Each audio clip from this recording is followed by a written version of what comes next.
1 Coríntios 11, 23 diz assim: porque eu recebi do Senhor o que também vos ensinei, que o Senhor Jesus, na noite em que foi traído, tomou o pão, e tendo dado graças, o partiu e disse: tomai, comei, isto é o meu corpo que é partido por vós, fazei isto em memória de mim. Semelhantemente, depois de cear, tomou o cálice, dizendo: este cálice é o novo testamento no meu sangue, fazei isso todas as vezes que beberdes em memória de mim. Porque todas as vezes que comerdes deste pão e beberdes esse cálice, anunciais a morte do Senhor até que venha. Portanto, qualquer que comer deste pão ou beber o cálice do Senhor indignamente, será culpado do corpo e do sangue do Senhor. Examine-se, pois, o homem a si mesmo, e assim coma deste pão e beba deste cálice. Porque o que come e bebe indignamente, come e bebe para sua própria condenação, não discernindo o corpo do Senhor. Por causa disso, há entre vós muitos fracos e doentes, e muitos que dormem, porque se nós nos julgássemos a nós mesmos, não seríamos julgados. Mas quando somos julgados, somos repreendidos pelo Senhor, para não sermos condenados com o mundo. Portanto, meus irmãos, quando vos ajuntais para comer, esperai uns pelos outros. Amém? Hoje é o nosso culto de Santa Ceia. Não é exatamente como a gente gostaria de fazer. Nossa Santa Ceia é uma mesa com todos comendo junto, porque a gente consegue daí entender um pouco mais o que é a Santa Ceia. Mas, independente disso, nós vamos fazer a Santa Ceia hoje no final do nosso culto. E eu quero que hoje a gente entenda por que o Senhor mandou a gente fazer isso todos os dias. Sempre, sempre, fazer isso sempre em memória de mim. A palavra diz que o Senhor, Paulo está dizendo, que ele recebeu do Senhor o que também ensinou a todos nós. Que na noite, naquela noite importante, nada na Bíblia está à toa. Nada na Bíblia está na Bíblia de graça, nada.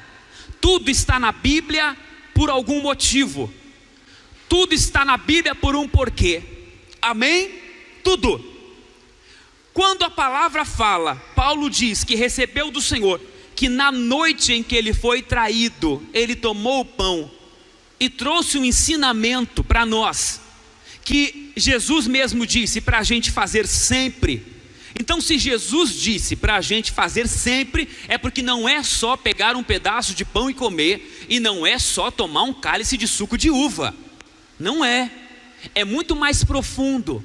Tem algo muito mais importante do que pegar o pão e comer, pegar o suco e beber.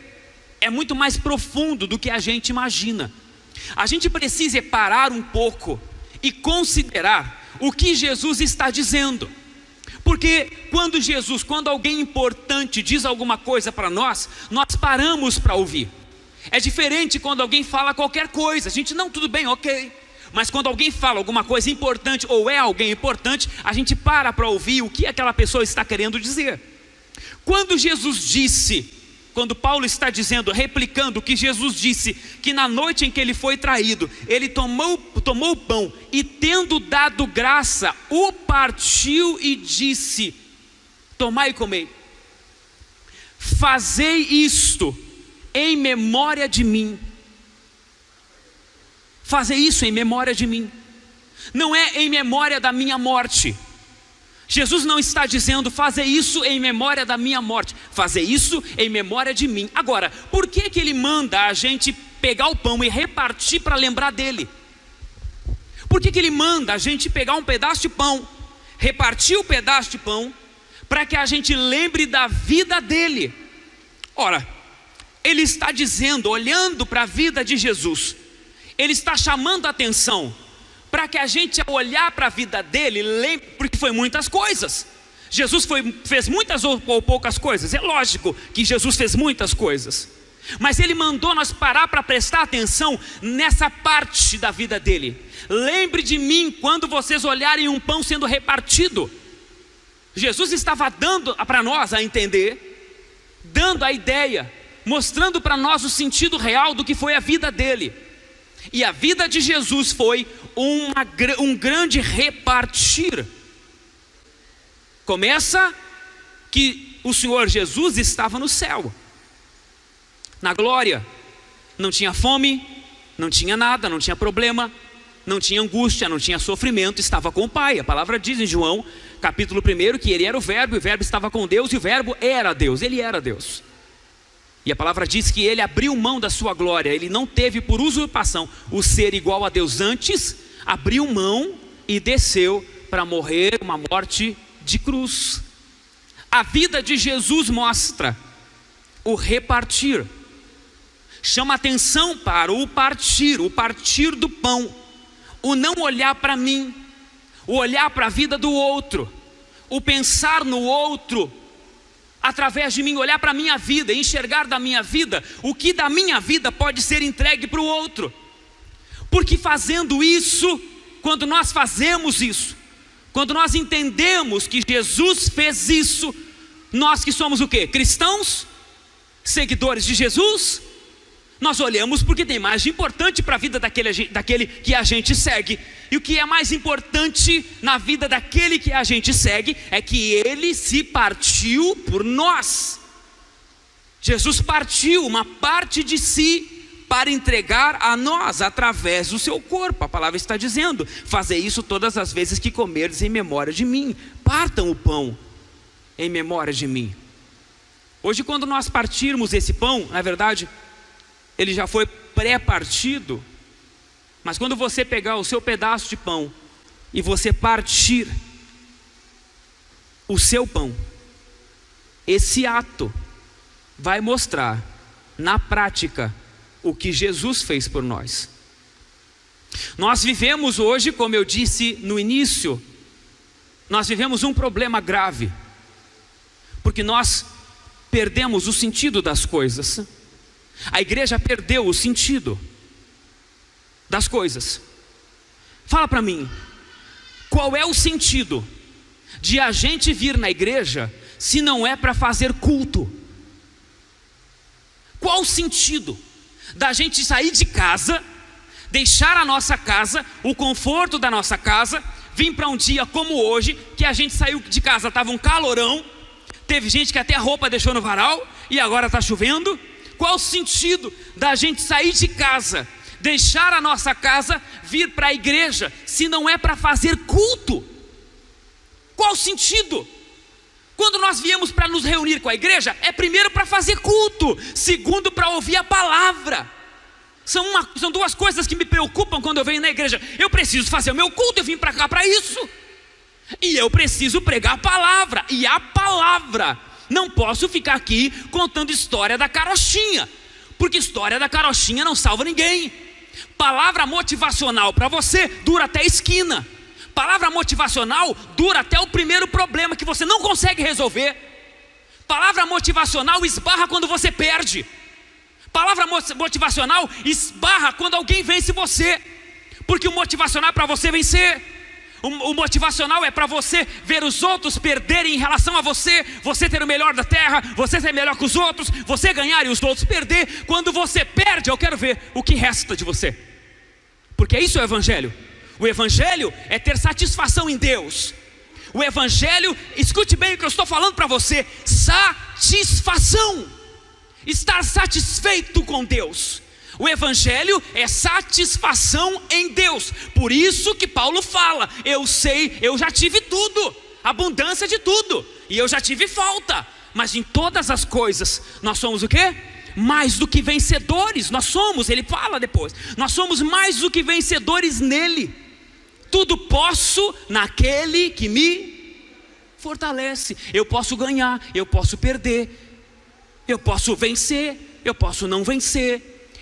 Ele é pleno, eu tenho satisfação nele. Evangelho é satisfação. Eu não posso vir aqui pregar a palavra para você, uma palavra motivacional apenas, que você vai sair, que vai vencer, que vai derrubar o gigante, que vai fazer não sei o que, chegar lá o gigante te derruba, e aí? Para onde que vai? Fri, mas como está dizendo que o gigante me derruba? Derruba? Derruba? Como é que foram mortos os apóstolos?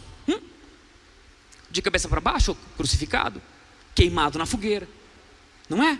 Foi jogado em óleo, cerrado ao meio. Hebreus 11, a galeria dos heróis da fé. Lá mostra que pela fé uns venceram. A palavra Hebreus 11 fala que pela fé as mulheres receberam com vida né, com sucesso, e outros morreram pela fé. Então, quando nós viemos num culto como esse, a primeira coisa que a gente tem que se preocupar é em fazer o culto. Tem que fazer culto. Se eu venho para cá e não faço culto, o que adiantou? Adiantou de nada, perdi tempo.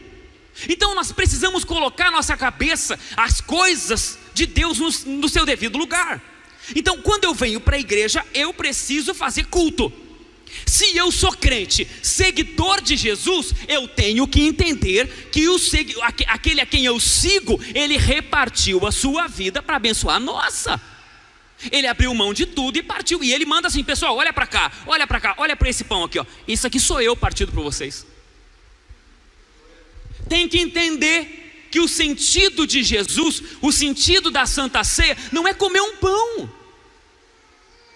Não é comer. O sentido da ceia não é comer. O que foi colocado para nós, para aqueles que são de igreja a vida inteira?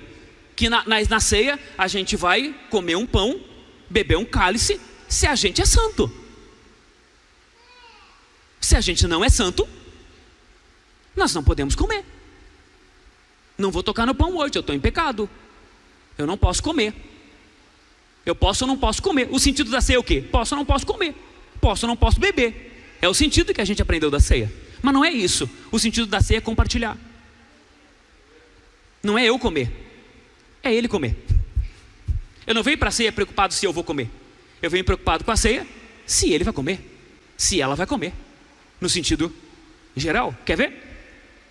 O próprio Paulo, em 1 Coríntios 11 mesmo, ele diz assim, ó, no 17: apesar de tudo, olha aqui, vê bem, apesar de tudo que vocês fazem de bom, apesar de tudo que vocês são legal, são bons crentes, apesar de tudo que vocês são legal, apesar de tudo, eu não vou elogiar vocês quanto à instrução que passo a vocês agora, porque as vossas reuniões, elas produzem mais mal do que bem. Está entendendo, sim ou não? As reuniões de vocês produzem mais mal do que bem. Em primeiro lugar, porque ouço dizer que há divisões entre vocês quando vocês se reúnem como igreja. E até certo ponto acredito que isso seja verdade. Aleluia. Todavia, se faz necessário que haja divergências entre vós, faz parte, para que os aprovados se tornem conhecidos em vosso meio. Pois quando vocês se reúnem como igreja, não é para comer a ceia do Senhor. Não é para comer. Porque quando vocês comem, cada um toma a sua própria comida sem esperar pelos outros. E dessa maneira, enquanto um fica com fome, o outro se embriaga. Será que não tendes casas onde podeis comer e beber? Ou de fato desprezais a igreja de Deus, humilhando os que nada possuem? Que vos direi? Acaso vou elogiar vocês por isso? Certamente que não vou elogiar por essas atitudes. Como celebrar a ceia do Senhor? Você vai ver que Paulo, no final de Coríntios 11, 23, ele vai dizer assim, ó, se você está com fome, coma em casa. Ceia não é para matar fome. Ceia não é para comer, ceia é para compartilhar. Mas o que eu estou pregando e o que o Senhor Jesus mostrou no pão é um símbolo da nossa vida. Por quê? Jesus se transliterou, se transformou num pão, foi isso na cruz? Foi isso? Ele se transformou num pão? Ou não? Não, lógico que não. Foi a carne dele que foi partida por nós. A ceia, o pão, é apenas uma amostra do que ele é. Não quer dizer, irmã Mara, que eu tenho que pegar do arroz e da minha massa lá de casa e compartilhar com meus irmãos o arroz e a massa. Não é para compartilhar o arroz e a massa, é para compartilhar a vida. É a vida que é compartilhada. Por isso que ele ensina que todas as vezes que a gente comer, a gente deve repartir o pão em memória dele, que ele é para quem a gente olha, ele é para quem a gente tem os nossos olhos colocados, ele é nosso guia, ele é nosso orientador, ele é o mestre, ele que diz como deve ser feitas as coisas, amém, igreja? Ele é o Senhor, é para ele que a gente olha, não olha para... Como é que a gente fala quando alguém erra na igreja? Não olha para eles, olha para Jesus. Amém? Mas olha para Jesus quem? O Jesus abençoador? O Jesus que dá? O Jesus que é bonzinho? É para isso? Porque Paulo fala, por exemplo, que nós vamos ser providos de tudo. Amém? Não vai faltar nada para a gente. Então, irmão, não vai faltar quem te ame. Amém? Não vai faltar quem te ame. Mas também não vai faltar quem te odeie. Não vai faltar quem te dá, mas não vai faltar quem te tira. Não vai faltar quem fala bem de você, mas também não vai faltar quem fala mal de você. Ele vai te dar tudo. Tudo a gente tem. Amém? Então, quando nós olhamos para a palavra, não é o pão, é a vida. Quando nós olhamos para Jesus, Ele é o guia, o orientador. Então é Ele que a gente deve seguir. Não olha para os homens, olha para Jesus. E quando você olha para Jesus, você olha quem? Esse Jesus que abençoa? Não. Você tem que olhar para esse Jesus que foi partido. Porque Ele não vai falar para você olhar todas as vezes que vocês comerem em memória de mim. Então eu vou dar aqui um presentinho para cada um. Então, todas as vezes que vocês comerem e reunirem em memória de mim, todo mundo vai receber um presentinho. Todo mundo vai receber uma coisa boa, para todo mundo lembrar de Jesus, que Ele é bom e dá coisa para todo mundo. É isso não? Não, é o partir. É olhar para Ele. Ele disse para a gente olhar sempre para Ele, para o partir do pão, e entender que o nosso mestre foi partido por nós. E logo, se Ele foi partido por nós, nós também devemos nos partir pelos outros. É o que está escrito. A vida compartilhada. É isso que Ele fala no final da vida, ali no final do texto. Não é para comer, não é para matar fome. Sabe o que a gente virou na igreja? A gente virou um monte de morto de fome. A gente virou, estou falando mentira? Estou falando verdade. A igreja virou um monte de morto de fome. Tem fome de amizade, tem fome de amor, tem fome de compaixão, tem fome de cuidado, tem fome de carinho, tem fome de bênção, tem fome de um carro, tem fome de comida, tem fome de comer num restaurante rico, tem fome de tudo, tem fome de uma casa boa. E como tem fome, vem para a igreja e fica, me dá, um monte de morto de fome. Igreja hoje é me dá. Raramente tu vê alguém, bom, então ele já me deu, o que eu posso entregar para alguém aqui? O que eu posso entregar para alguém? Amém, gente? Filho, mas isso não é assim. É assim, gente, nem o tempo a gente dá. Eu tô aqui, a maioria aqui é da Igreja do Caminho. Eu vou abrir o coração para vocês aqui, ó. Vou abrir o jogo para vocês. Eu tenho que voltar. Eu fiquei muito polidinho, eu fiquei muito bobo. Eu tenho que voltar. Olha aqui os negócios para vocês. As pessoas estão vindo aqui na igreja, estão indo embora. Tem pessoas vindo aqui na igreja, visitar a igreja, e estão indo embora. E ninguém para essas pessoas e diz assim, ó: e aí, como é que tá? Tudo bem? Quem é que te trouxe aqui? Que legal que tu veio. Qual é o teu nome? Como é que tu conheceu a igreja? Está assim. Eu já ouvi falar de algumas pessoas que entraram aqui e foram embora 3 vezes já. Pessoas que vieram aqui, botaram os pés no Caminho Church 3 vezes e foram embora, e nunca parou alguém para conversar com essa pessoa e dizer: onde tu mora? É só aqui. Ninguém disse assim, ó, eu vou lá, eu vou na tua casa. Eu vou na tua casa tomar um chimarrão contigo. Toma chimarrão? Não, tomo. Eu vou na tua casa. Ah, Felipe, mas daí sabe como é que é? A minha vida é muito corrida. É, né? Só para ti, né? Não dá para separar 2 horas da semana e entregar para alguém, não. Dá, não. Mas se o pastor faz, né? É coisa de pastor, não. Para que isso aí, irmão. Isso é coisa da igreja.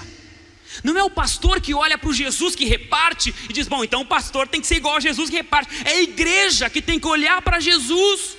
Você não pode mais vir na igreja, comer o pão, beber o cálice e continuar vivendo a vida 100% para você, sem separar um pouco dessa vida e compartilhar com alguém. Compartilhar com alguém a vida, compartilhar com alguém o ombro, compartilhar com alguém uma conversa, compartilhar com alguém uma ajuda, compartilhar com alguém a dor que ele sofre.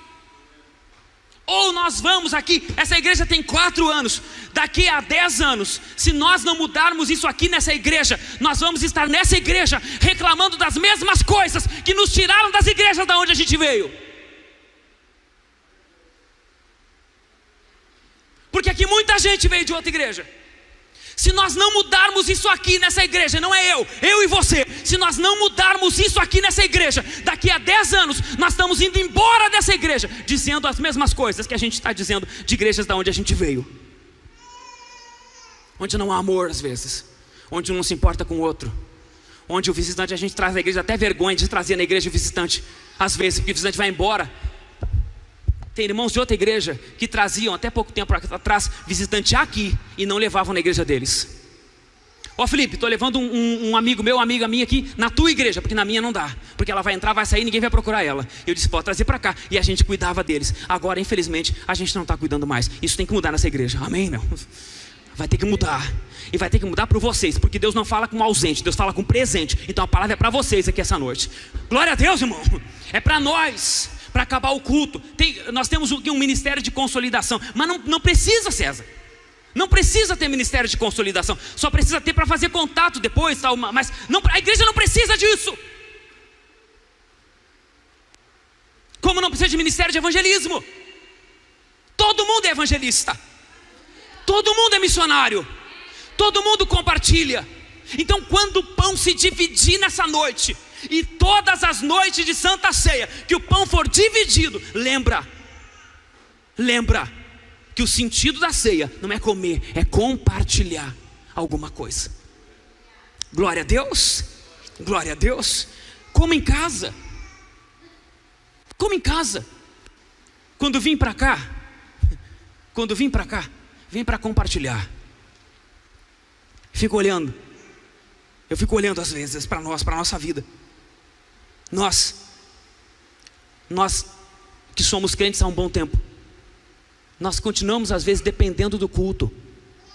Nós não precisamos de culto. Para nós não. Nós precisamos é de Deus na nossa vida, na nossa casa, no nosso dia a dia. Sabe qual é a diferença da criança para o adulto? Basicamente a criança não consegue comer sozinha. E às vezes, meu Deus, tem misericórdia, às vezes a gente quer se manter criança, e a gente senta na mesa de Deus, com fome das nossas necessidades, e a gente fica, então Deus, me dá um Nescau, e a gente olha e fala assim, Deus, não é possível que tu não vai me dar um Nescau, eu quero Nescau. Quero Nescau. A gente fica na mesa de Deus assim, às vezes uns marmanjos, entendeu? Eu quero Nescau. Eu falei, eu também era assim. Me dá um Nescau. Às vezes parece, irmão, vem cá, você que tem filho pequeno, imagina o teu filho dizendo assim, pai, me dá um mamar. Tá só um pouquinho, que eu estou terminando aqui de escovar meus dentes aqui, já vou fazer um mamar para ti. Aí quando tu vê, tá ele acendendo fogo, fazendo coisa, se queimando todo. Por quê? Porque não soube esperar o pai, achando que o pai não ia fazer. É assim que a gente às vezes, fica pedindo para o pai, porque o pai demora um pouquinho, sai a gente tentando fazer com as nossas mãos, mas não dá certo. Por quê? Porque a gente não é paciente, a gente não cresceu ainda. Quando a gente cresce, a gente precisa que o pai dá comida? Não, a gente sabe onde está o prato, a gente sabe onde está o arroz, a gente sabe onde está o feijão. A gente sabe fazer feijão, glória a Deus, que os adultos todos saibam fazer o feijão aqui nessa igreja, amém, irmão? Com linguicinha e bacon, porque sem isso aí não é feijão, amém?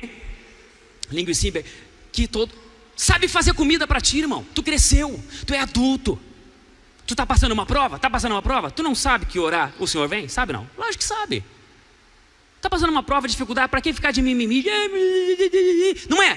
Tu não é criança mais, rapaz. Aleluia. Levanta e vai fazer a tua comida em Deus. Vai para a palavra. Aleluia, glória a Deus. Eu estou numa prova. Aqui, vou comer. Aqui. Levanta os olhos, os teus olhos ao redor e olha. Todos esses que te ajuntam, vê ti. Vivo eu, diz o Senhor, que todos esses te vestirás como de ornamento e te cingirás deles como noiva. Glória a Deus. Eu vou ser vencedor pela palavra de Deus. Está ali o alimento diário, está ali a comida diária, sabe por quê? Porque a gente cresceu, a gente precisa de culto para alimentar? Precisa? Que o tio Felipe, glória a Deus, prepara a comida, Vamos preparar a comidinha, vamos lá, daqui, filinha, ó fila. Não. A gente vem para comungar junto, ouvir a palavra sim, mas vocês não dependem disso aqui para viver. Não depende disso para ter fé. Glória a Deus, não depende. Vocês estão aqui, claro, alimentando da palavra, mas de olho aqui, ó. Amém? Quem tem uma criança aqui não? Tem criança precisando de comida? Onde é que tem? De repente o tio Felipe não estava muito inspirado naquele domingo, glória a Deus, e veio na palavra e a palavra não chegou na criança. Não chegou na criança. Tu está aqui no manto, no reteté, glória a Deus, amém? Começou o culto, já estava no aviãozinho falando língua estranha, mas tinha uma criança assim, primeira vez na igreja, segunda vez na igreja, está ali meio esquisito, quem é esses loucos? Louco!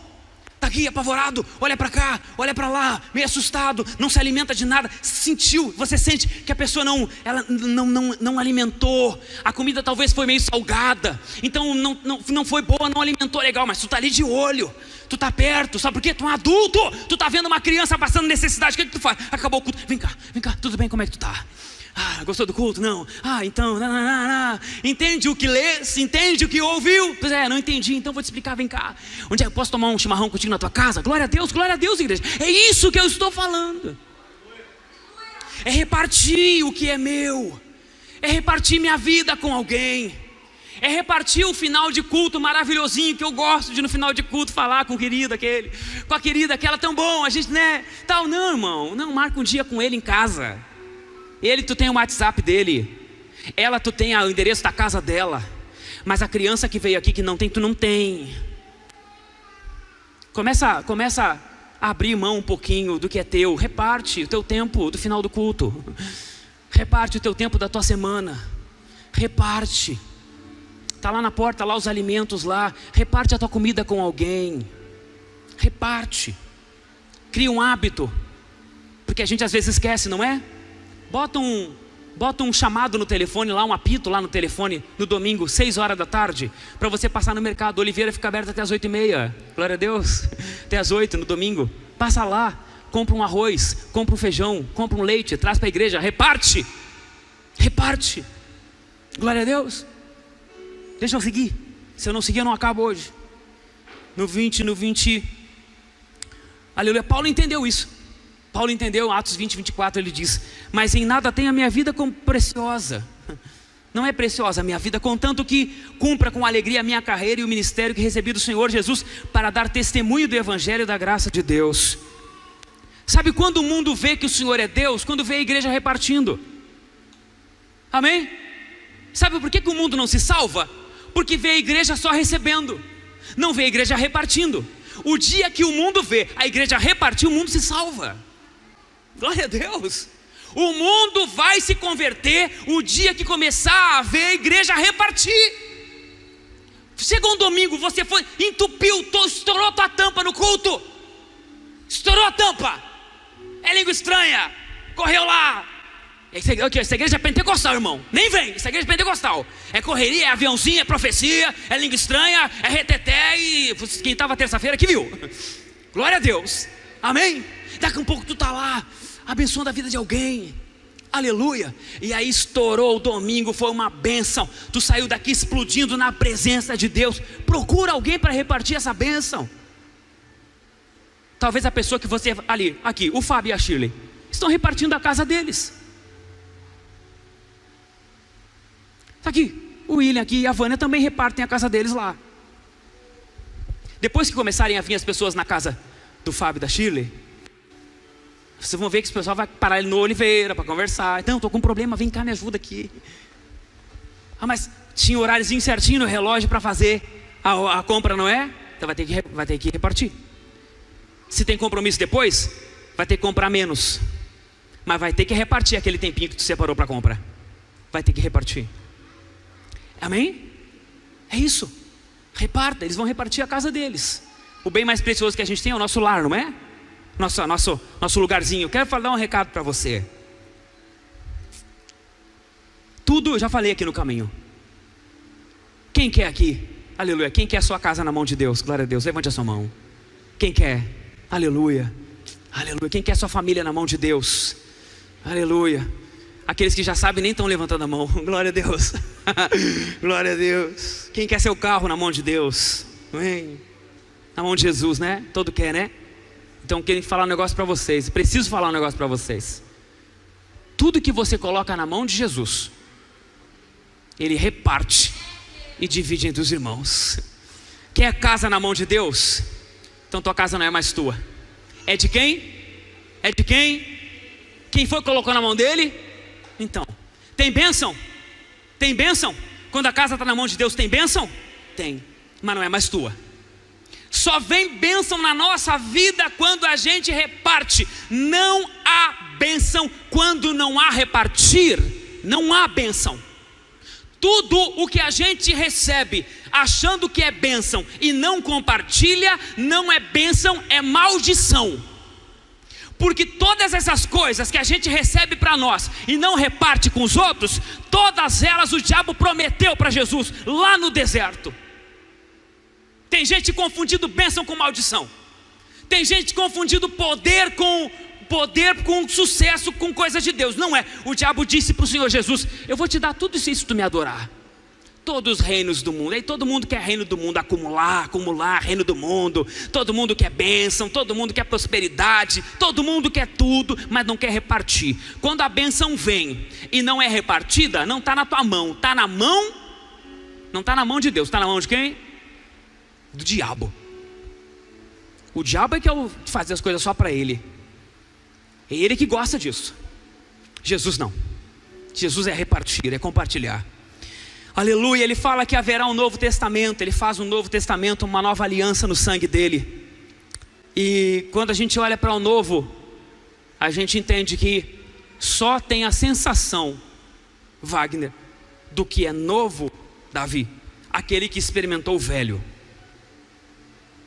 Não é? Quando você tem um tênis velho, apesar de que eu não me enquadro nisso, porque eu uso até ninguém mais poder usar, mas tudo bem. Mas tem pessoas que não. Tem pessoas que quando o tênis está mais gastadinho, elas já dão tênis, não é? Glória a Deus, Deus te abençoe. A mim também. Tal. Mas tem gente que é velho, gastou um pouquinho, ela já dá. Para ela é velho. Para quem vai receber é novo. Porque só tem a noção de velho e novo quem experimentou o velho e agora está experimentando o novo.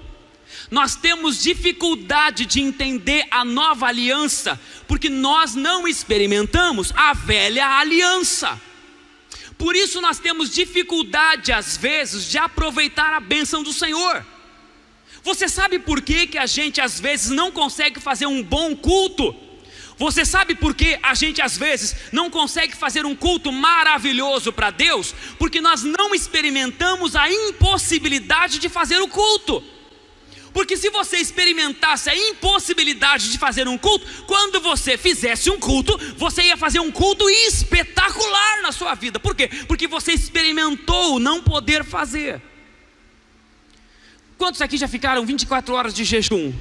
36 horas de jejum? Aí. É uma bênção. É uma bênção.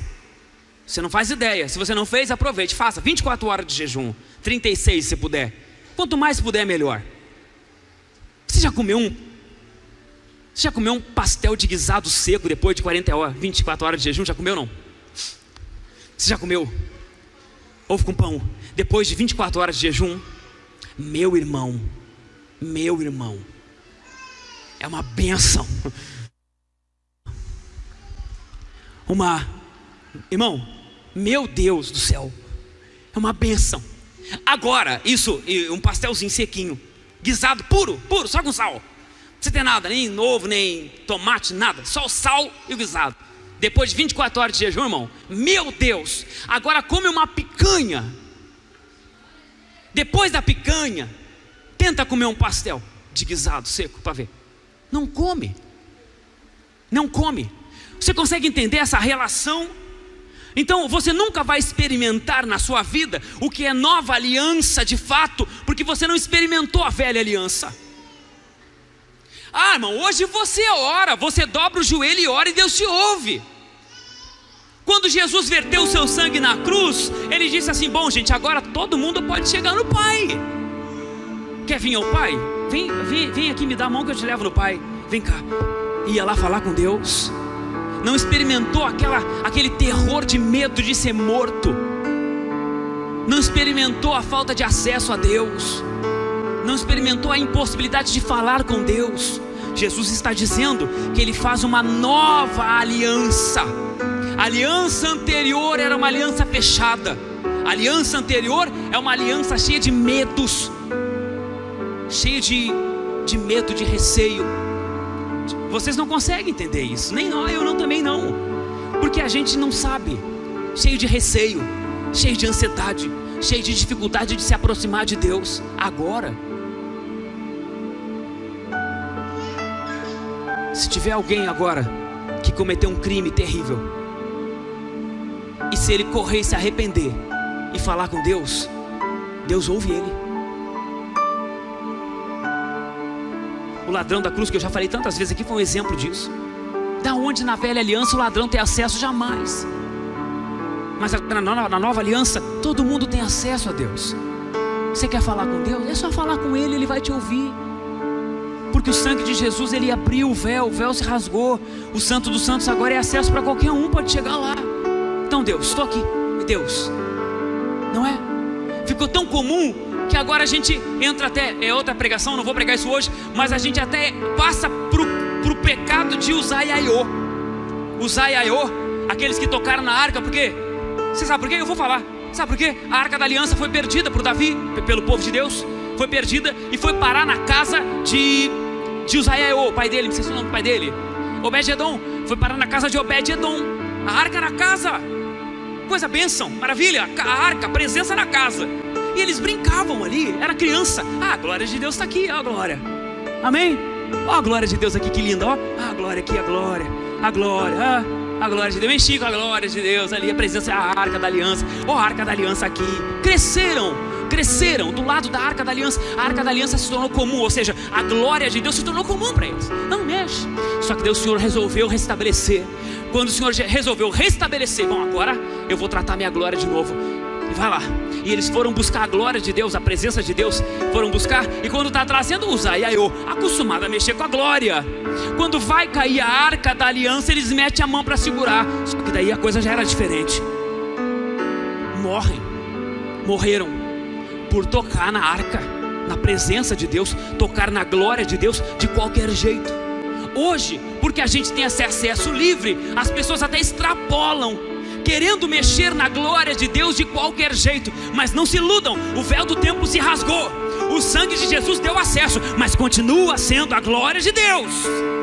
Cuidado, continua sendo a glória de Deus.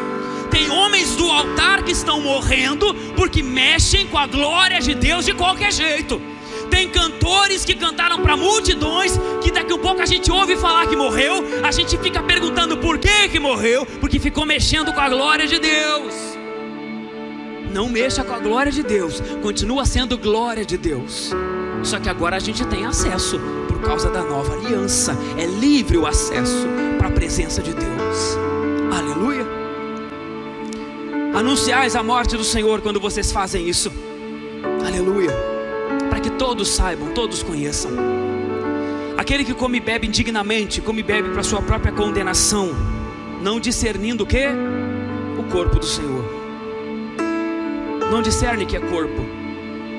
Então, quando a gente come, e aí ele diz assim: examine-se pois o homem a si mesmo, e depois coma.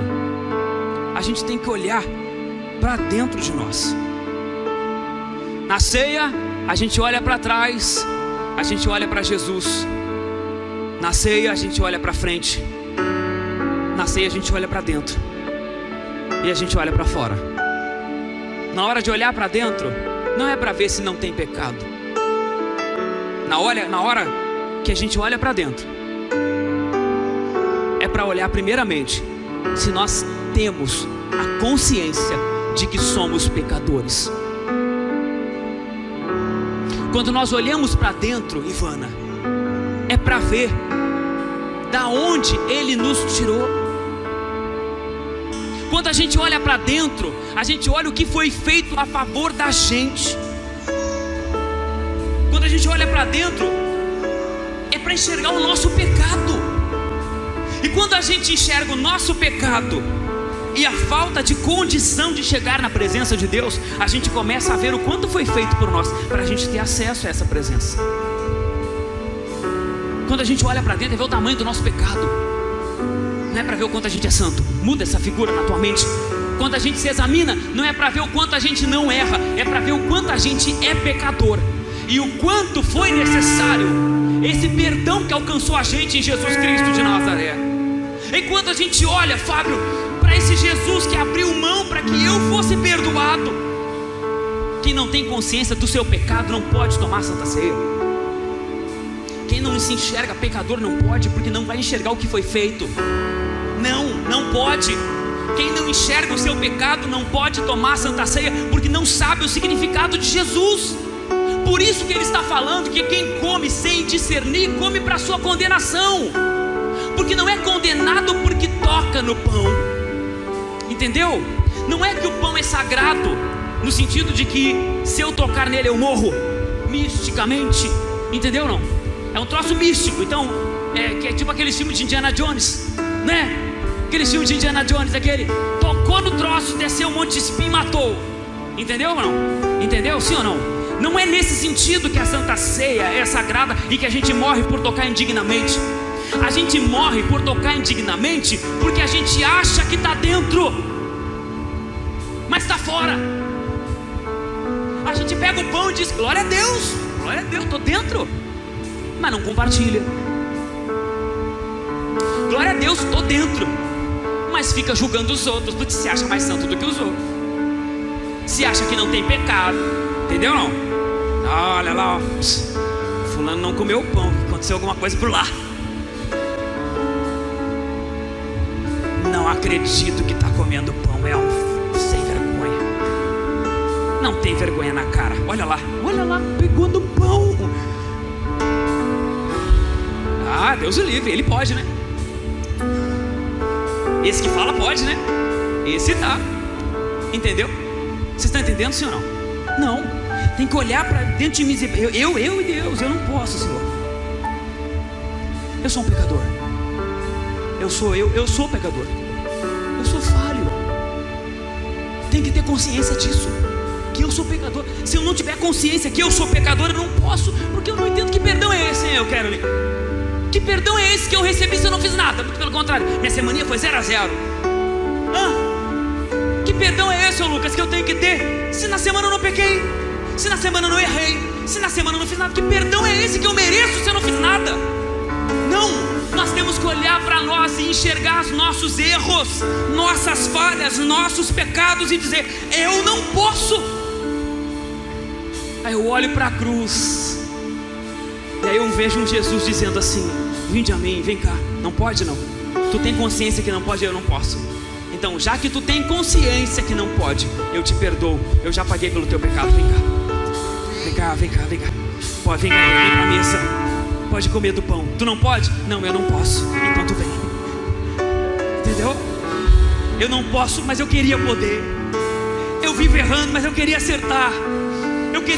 Mas eu vejo, eu estou lutando as minhas guerras.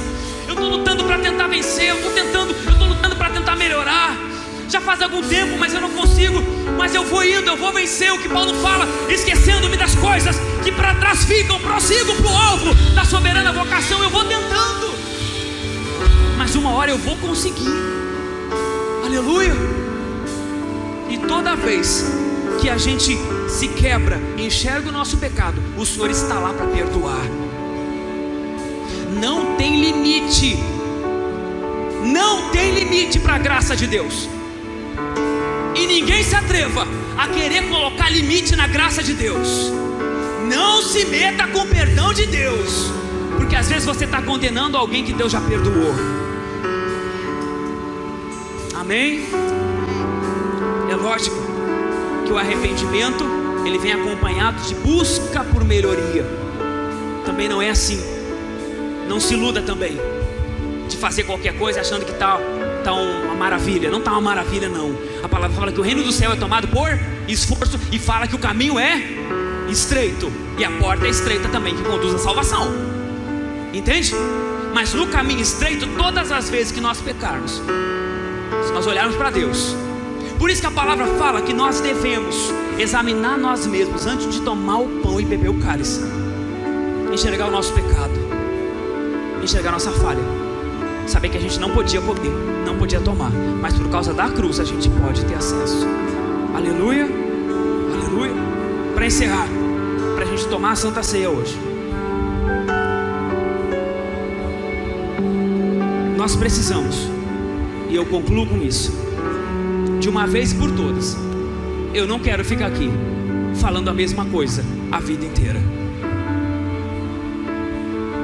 porque isso se faz com criança, não com adulto. E eu quero dizer para você, adulto aqui essa noite, crente, homem de Deus, toma conta da tua responsabilidade no reino de Deus. Pelo amor de Deus, não seja menino, não seja menina na fé. Toma responsabilidade daquilo que você já é em Deus.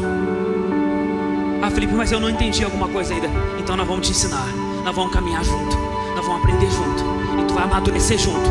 Mas eu quero ver logo logo você compartilhando. Aleluia. Eu quero você indo aos pés da cruz. Eu não quero você vindo no culto, aleluia. Eu não quero ver você entrando no culto assim, oh céus, vim aqui. Não, eu quero você entrando no culto para a guerra. Eu vim aqui cultuar meu Deus, aleluia. Eu vim aqui fazer culto com a igreja aqui pro meu Deus. Eu vim aqui, onde é que eu posso compartilhar com alguém? Eu vim aqui hoje, eu quero achar alguém. Eu quero encontrar alguém para compartilhar. Se não vier ninguém aqui, eu vou compartilhar com meus irmãos mesmo. Eu dou para ele dá para mim, bênção de Deus, a glória de Deus. Amém? Crescer. Tem que discernir o corpo. Tem que discernir que tu faz parte de um corpo. Deixa eu falar um negócio para você aqui. Deixa eu falar um negócio para você aqui. Às vezes entra um cisco no nosso olho. Entra sim ou não? Entra, né? Um cisco no olho. Já recebeu um cisco no olho, é ruim. Agora imagina que no corpo de Cristo, a palavra fala que exatamente como no corpo, nós somos partes do corpo. Inclusive Paulo fala que as partes menos decorosas do corpo precisam receber mais honra. Paulo fala isso, amém? Ou seja, o olho não precisa de honra, o olho já é honrado. Agora, a sola do pé, não é? Então, no sentido, Paulo está dizendo que o corpo de Cristo tem tudo que um corpo tem.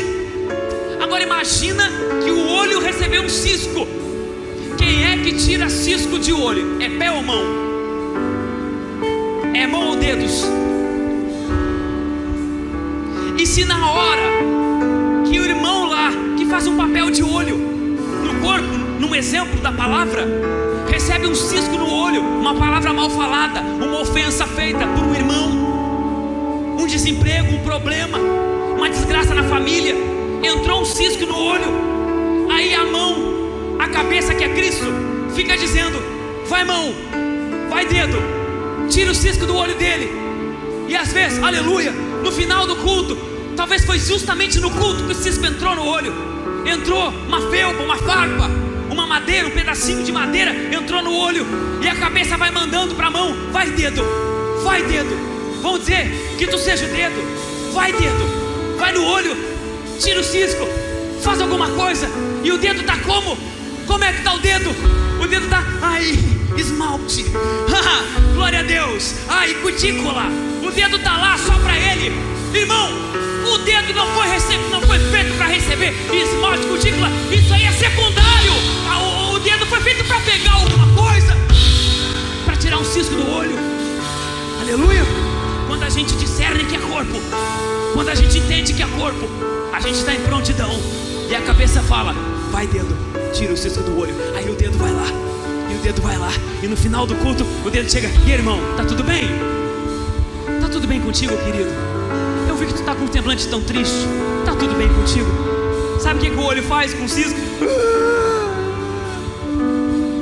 Aí o dedo, vai lá. Vem cá, irmão. Não dá bola. Isso é coisa do mundo. Vem aqui, deixa eu te dar um abraço. Vamos tirar esse cisco do olho. Vai para casa em paz. Não vai inflamar, não vai te incomodar mais. Vem para cá, me dá um abraço. Acabou. Acabou. Sabe por que muita gente está morrendo na igreja hoje? Está morrendo por ausência nossa da igreja. Está morrendo por ausência nossa. Sabe por que tem muita gente, criança na fé, morrendo de fome? Sabe por quê? Porque não tem um adulto, uma mão adulta que coloca a comida lá na boca dela. Toma aqui, ó, come aqui, Deus te abençoe. Uma troca de mensagem na semana, uma mensagem no WhatsApp. Por isso que há entre vós, diz a palavra, muitos fracos e doentes, e não poucos os que dormem. Por isso, Paulo não está dizendo que aquele que come e bebe indignamente, esse está morrendo, está dormindo ou está fraco. Não está dizendo isso. Ele está dizendo que por a gente não discernir o corpo, tem alguém morrendo entre nós. Ele está dizendo, por a gente não discernir que é corpo, tem alguém dormindo no meio de nós. Por a gente não discernir que é corpo, tem alguém fraco, moribundo no meio de nós. Agora, a hora que a gente começar a entender que nós somos corpo, e que o pão foi repartido, e que nós somos repartidos, nós vamos entender que a minha vida já não é mais minha, a minha vida é dele.